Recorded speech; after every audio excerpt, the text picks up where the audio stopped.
Bien, donc on m'a demandé à nouveau de réagir un peu sur cette belle journée. On pourrait rester encore longtemps ensemble parce qu'on n'a pas épuisé le sujet, mais il faut quand même passer un peu à autre chose. Alors, tout d'abord, je n'ai pas fait ce matin mon boulot de président, c'est-à-dire dire quelques mots quand même sur cette belle association qui s'appelle Humanité et Biodiversité. En deux mots, créée en 1976 par Théodore Monod, sous le nom de Rassemblement des opposants à la chasse, tout un programme. Et puis ensuite, passage du flambeau à Hubert Reeves, que vous connaissez sans doute mieux que moi. Et puis peu à peu, une réflexion pour élargir un petit peu le spectre de l'association, d'où ce nouveau intitulé en 2012 Humanité et Biodiversité, avec comme slogan en dessous la biodiversité partout, pour tous et par tous. Donc bon voilà, donc ça parle tout seul. Donc effectivement, ça veut dire que on prend le pari que effectivement la biodiversité, ça doit être une préoccupation sur l'ensemble du territoire. Il n'y a pas d'espace perdu pour la biodiversité, que ça doit concerner tout le monde, aussi bien pour s'en occuper que pour en bénéficier. Et ça, cette question des inégalités environnementales et de faire attention à ce que tout le monde bénéficie de la biodiversité, c'est quelque chose auquel on tient beaucoup, quitte à avoir parfois des compromis ou des débats. Par exemple, lorsque dans le parc de la Courneuve à Paris, on se propose de réduire la taille du parc, qui n'est pas un hotspot de biodiversité, pour densifier l'habitat, et qu'on dit aux gens que la compensation aura lieu dans le parc naturel de la Haute-Vallée de Chevreuse, il faut à peu près 2 heures en transport en commun pour aller de la Courneuve à la Haute-Vallée de Chevreuse. On considère que c'est peut-être écologiquement équivalent, mais ce n'est pas forcément socialement équitable. D'où effectivement des débats qu'on peut avoir. Donc, comme effectivement, on ne veut pas changer le terme de Bourgogne-Franche-Comté nature, si vous aimez la biodiversité, venez à Humanité et Biodiversité. Voilà, bon, je m'arrête là. Hein. Sachant que vous pouvez faire les deux d'ailleurs en plus. Hein. Alors, juste 3 points quand même sur cette journée pour relancer un peu. Il y a quelqu'un qui disait, de toute façon, on n'a pas le choix. Hein. Eh bien, vous vous rappelez effectivement que en 1972, le Club de Rome avait sorti un bouquin, Halte à la croissance, qui disait en gros, de toute façon, à la vitesse où on épuise les ressources naturelles, en particulier les ressources de pétrole et d'énergie, il faudra bien être vertueux par nécessité, parce que quand on n'en aura plus, il faudra bien faire autrement. Et la mauvaise nouvelle, c'est que non, on a le choix. Autrement dit, que cet épuisement des ressources, eh bien, n'est pas pour demain. Et vous êtes peut-être interrogé sur comment on a fait pour utiliser plus d'une planète par an. On en est à 1,6, hein, on l'a vu ce matin, ça a été présenté. Tout simplement parce qu'on continue effectivement à puiser dans la planète d'hier, c'est-à-dire sur les ressources fossiles. Un papier récent a calculé que si on brûlait jusqu'au bout toutes les ressources fossiles de gaz, de charbon et de pétrole aujourd'hui connues, c'est du plus 11 degrés. Bon. Et donc, il faut que l'on soit capable de décider de ne plus utiliser une ressource qui va rester abondante et pas chère. Autrement dit, on ne va pas devenir vertueux par nécessité, il faut qu'on le devienne par vertu, et ça, c'est beaucoup moins évident. Si on veut faire de l'humour, heureusement que les hommes préhistoriques ont abandonné les silex avant d'avoir épuisé tous les rognons de silex de la craie. Hein. Donc ce n'est pas complètement impossible d'abandonner une ressource pour effectivement faire autre chose, alors qu'elle reste abondante. Mais c'est quand même un défi majeur. Oui, on a le choix. Et justement, le choix, c'est de la responsabilité. Et je crois que ne pas dire aux gens, de toute façon, vous n'avez pas le choix, mais leur dire, oui, vous avez le choix. Et bien maintenant, discutons-en et puis faites votre choix en toute responsabilité. Le deuxième point, c'est qu'on a vu plutôt en mode mineur, mais quand même s'exprimer au cours des 2 jours, je dirais, les diverses sensibilités qui traversent la communauté écologique par rapport au comment faire. Hein. On a vu des gens qui étaient très en faveur de la valeur intrinsèque en disant, mais de toute façon, les espèces ont le droit d'exister en tant que telles. Hein. Et parfois, quand les gens me disent « mais est-ce que vraiment cette espèce est utile ?» Quand ça m'énerve un peu, je leur réponds « mais si on vous demandait pour que vous ayez le droit d'exister, de justifier de votre utilité, est-ce que vous êtes sûr que ça passerait, hein? Alors, argument utilisé avec précaution, mais parfois, quand même, vous voyez, quand ça vous énerve un peu, il ne faut pas hésiter, quoi. Et puis, on a vu des gens tout aussi sincères, François Le Tourneux en a parlé hier, disant qu'effectivement, passer de manière transitoire par une monétarisation et des calculs économiques, ça pouvait être aussi peut-être une manière de faire avancer les choses. De même, on a vu s'exprimer le grand débat entre partage du territoire, c'est-à-dire la biodiversité d'un côté, et puis des territoires qui servent à autre chose, mais au moins des territoires où on protège vraiment la biodiversité, donc une politique offensive de création de nouveaux espaces protégés, versus l'idée, effectivement, il faut, écologie de la réconciliation, c'est-à-dire il faut accepter sur l'ensemble du territoire de faire cohabiter l'ensemble des êtres vivants, humains ou non humains, sur les mêmes territoires. Alors, ce que je voudrais dire là-dessus, c'est deux choses. D'une part, on ne peut pas se payer le luxe d'exporter nos clivages, hein. Autrement dit, ça, c'est des débats qu'on peut avoir entre nous, mais vraiment, il faut qu'on soit conjoint et solidaire parce qu'effectivement, ça serait vraiment un luxe de demander à des gens qui déjà essayent de comprendre les enjeux de choisir par rapport à ça. Bon. Puis le deuxième point, c'est qu'il faut être honnête. Pour le moment, on a tous échoué. Autrement dit, le Millennium Ecosystem Assessment qui avait dit, ben oui, on n'arrive pas à défendre la nature avec sa valeur intrinsèque, on va la monétariser. 12 ans après le Millennium, qui a vraiment lancé l'évaluation des services écosystémiques, on ne peut pas dire que ça ait changé le truc, hein. Donc effectivement, on est tous, la balle au centre, hein, et puis zéro partout, quoi. Raison de plus, justement, pour ne pas essayer de dire c'est comme ça qu'il faut faire et pas autrement, et essayer au contraire d'avancer ensemble et puis de chercher ensemble des solutions qui, d'un endroit à l'autre, d'une personne à l'autre, il y a des gens qui peuvent être sensibles au discours économique, il y a des gens que ça va profondément irriter, ben, il faut être capable de jouer sur ces différents registres et pas essayer de dire voilà la solution.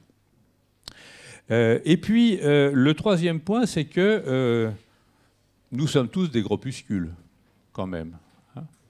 Ce qui veut dire qu'on se rend bien compte que par rapport à d'autres forces beaucoup plus puissantes, il faut qu'on ait des stratégies d'alliance. C'est-à-dire qu'il faut qu'on réfléchisse à avec qui, comment élargir le cercle et avec qui on pourrait agir. Alors, effectivement, on n'a pas le temps d'en discuter. Il y a le mouvement social, hein, il y a tout le mouvement associatif qui milite, là aussi, avec beaucoup de conviction. Et il y a des endroits où, effectivement, je peux vous dire que le dialogue... Eh bien, dialoguer avec la Fondation Abbé Pierre ou ATD Quart Monde pour leur expliquer que c'est important de s'occuper de la biodiversité, ben, c'est pas si évident. Hein, c'est pas si évident. Mais je pense qu'effectivement, on a besoin d'alliances et ça veut dire qu'il faut effectivement réfléchir. Et il faut réfléchir à comment on y va. Parce que, et là aussi, c'est un débat qui a été à peine esquissé, mais qui est énorme, c'est est-ce qu'on abandonne la notion de référence ? C'est-à-dire que l'écologie politique, pendant longtemps, s'est présentée, lisez Bruno Latour et autres, comme échappant à la contingence politique, car connaissant les lois de la nature. C'est-à-dire s'affirmant comme un projet politique qui se réclame du grand livre caché dans lequel il y a les lois de la nature auxquelles seuls les écolos ont accès. Ça, c'est extrêmement confortable parce qu'on dit, écoutez, oui, vous en pensez ce que vous voulez, mais voilà comment ça doit être. Si on abandonne cette notion de dire, non, effectivement, la nature, elle est tellement complexe, et on l'a vu au cours des 2 jours, qu'on accepte que l'état d'un milieu, d'un territoire, soit un objet social, c'est-à-dire que chacun puisse avoir son opinion sur quelle nature nous voulons demain, il faut qu'on travaille quand même un peu plus sur comment nous, on va se présenter dans cette affaire. Ou bien on va se présenter en arbitre, en disant, alors les chasseurs disent qu'il faudrait que ça soit comme ça, les agriculteurs qui disent que c'est comme ça. Nous, on va se contenter de vous dire, un peu comme dans les jeux de rôle, si vous faites comme ci, voilà ce qui va se passer, si vous faites comme ça, voilà ce qui va se passer, puis vous choisissez. C'est une position possible. L'autre position, c'est de dire, nous-mêmes, on va participer au débat avec notre propre projet. On va le mettre en débat avec d'autres projets, mais on amène d'autres projets. Mais le projet de qui ? Est-ce que ça va être le projet de la nature ? C'est-à-dire qu'on prétend parler au nom des êtres vivants qui ne s'expriment pas ni par le vote ni par la parole, et dire nous, on va vous raconter le projet des vivants non humains. C'est une possibilité. Hein. Ou bien, effectivement, on dit nous, on est des humains comme les autres, et avec notre culture, avec notre histoire, avec nos observations, on a un projet pour la nature qui est un projet d'humain, qui n'est pas le projet des non-humains, qui est un projet d'humain. Ça veut dire, vous voyez, que si on élargit, et je ne sais pas quel sera le thème des futures rencontres, mais si on élargit l'espace du dialogue avec d'autres acteurs, eh bien, ça va nous obliger très certainement à approfondir le d'où nous parlons, comme on disait en 1968, et effectivement, qu'est-ce qu'on veut représenter dans ces débats avec d'autres acteurs de la société. Et puis alors, je terminerai sur le débat sur nature ou biodiversité, pour vous faire la publicité, je redis ce qu'a fait Rémi l'autre jour. Effectivement, en décembre, effectivement, à Paris, ce colloque dans lequel on va s'empoigner en toute amitié pour savoir s'il faut abandonner soit l'idée de nature, soit l'idée de biodiversité, soit les deux. On verra comment se termine ce colloque. Merci de votre attention.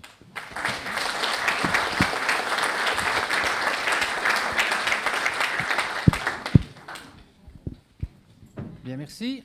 Moi, je vais soulever quelques points aussi pour montrer que je n'ai pas dormi tout le temps. Et donc, Sophie Montuire avait posé 2 questions auxquelles je pourrais apporter un bout de réponse. La première, elle demandait, mais est-ce qu'il y a des espèces nouvelles, hein? Elle voulait savoir s'il y a des... Ben oui, il y a des groupes dont le nombre d'espèces augmente localement ou nationalement, et en particulier pour les ornithologues, les oiseaux d'eau. Les oiseaux d'eau, depuis plusieurs dizaines d'années, alors qu'on craignait pour leur avenir, augmente en nombre d'espèces, notamment nicheuses. On l'a chiffré particulièrement dans notre région, c'est valable pour la France. Bien entendu, si on passe à l'Europe à une grande échelle, il n'y aura plus d'augmentation parce que ce sont des espèces du Nord ou de l'Est qui gagnent du terrain.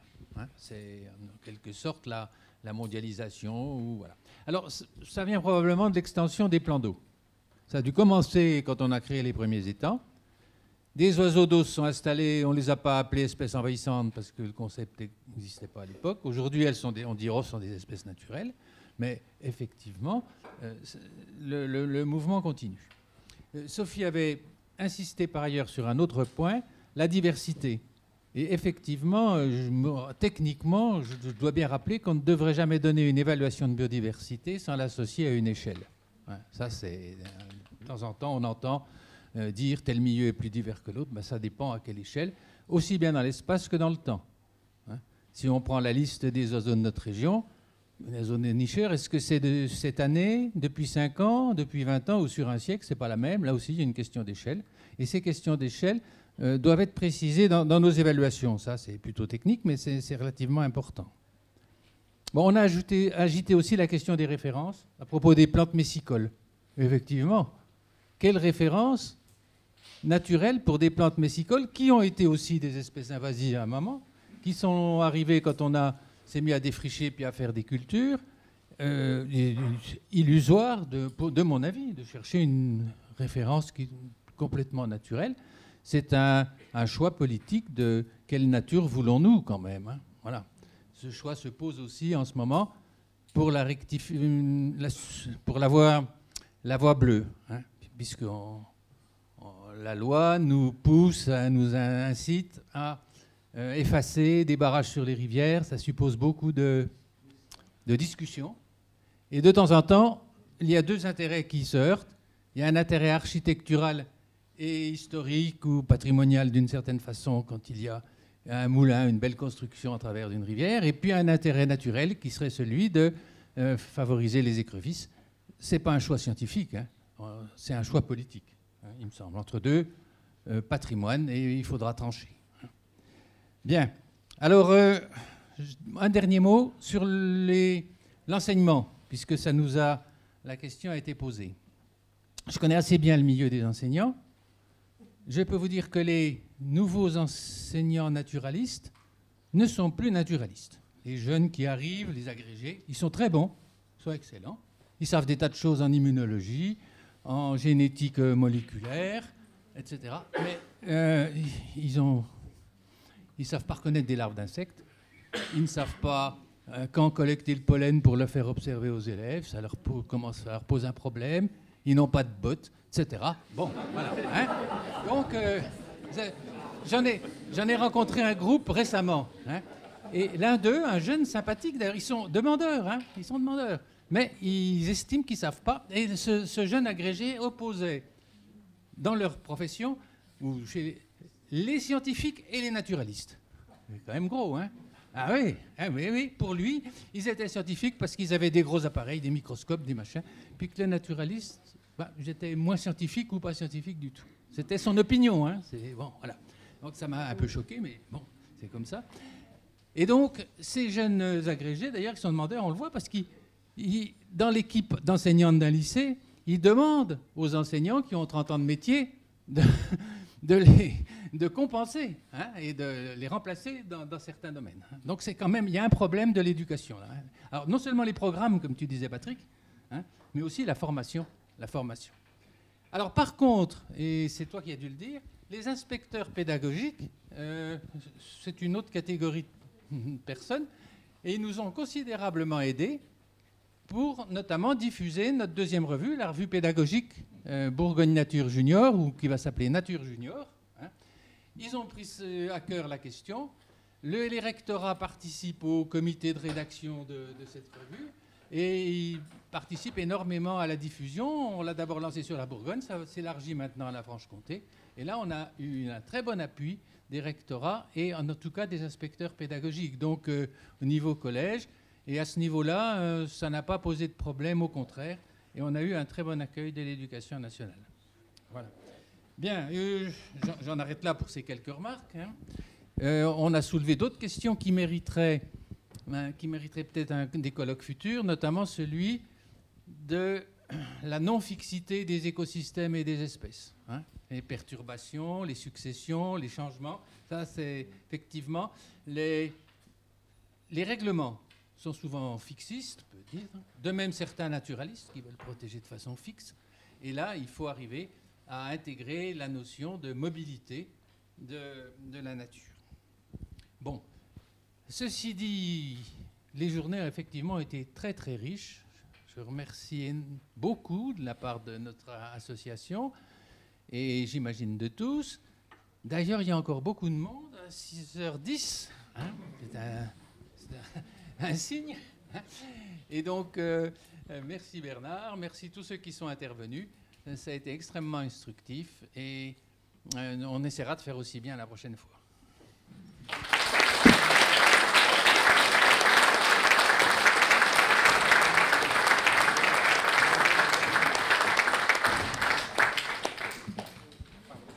Bon, avant de vous quitter, on fait toujours une petite photo finale parce que Bernard a commencé à dire, il y a merci. Bon, merci aux politiques et aux financeurs qui nous permettent aussi d'organiser ces belles rencontres, qui va des financeurs, déjà le Parc naturel régional du Morvan, hein, qui nous permet de vous accueillir ici, mais aussi nos financeurs et nos partenaires. Tous les ans, on essaye de trouver des partenaires. Et là, cette année, pour la deuxième année consécutive, on a le laboratoire de biogéosciences, hein, de l'Université de Bourgogne-Franche-Comté. L'INRA, malheureusement, il n'a pas pu venir. On avait eu une conférence de l'INRA, donc j'espère qu'on va peut-être... Voilà, peut-être un futur colloque. La SNPN, hein, son président, voilà, Rémi, merci beaucoup d'avoir participé à ces rencontres et toute ton équipe. Et on a aussi, grâce au FEDER, Fonds européen, l'État, la région, l'Agence française de la biodiversité pour sa dernière année qui participe avec nous. Bon, j'espère que l'Office français de la biodiversité nous accompagnera également, hein, l'année prochaine. On a un petit Crédit Mutuel qui participe aussi avec nous, donc merci au Crédit Mutuel, et aussi à la ville d'Autun via son muséum qui nous permet d'éditer beaucoup de ces grandes affiches notamment. Merci aussi à tous les gens qui participent à BFC Nature, parce qu'aussi on a beaucoup de photographes qui nous donnent des belles photos, et vous voyez devant toutes les photos qui permettent justement d'avoir justement nos outils de communication. Merci à tous les participants et surtout aussi je vais remercier, je vais demander, même s'il en reste plus beaucoup, les bénévoles et surtout aussi Alice et Anaïs qui nous ont permis justement de réaliser ces rencontres.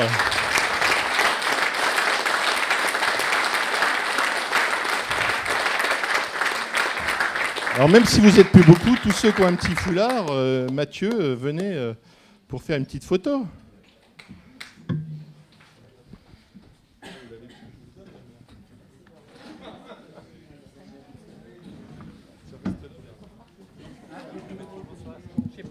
Les bénévoles, restez là, les Bernard. Bernard, t'es là, t'es le président quand même. Oui. Et, tu vas être focusé sur la photo.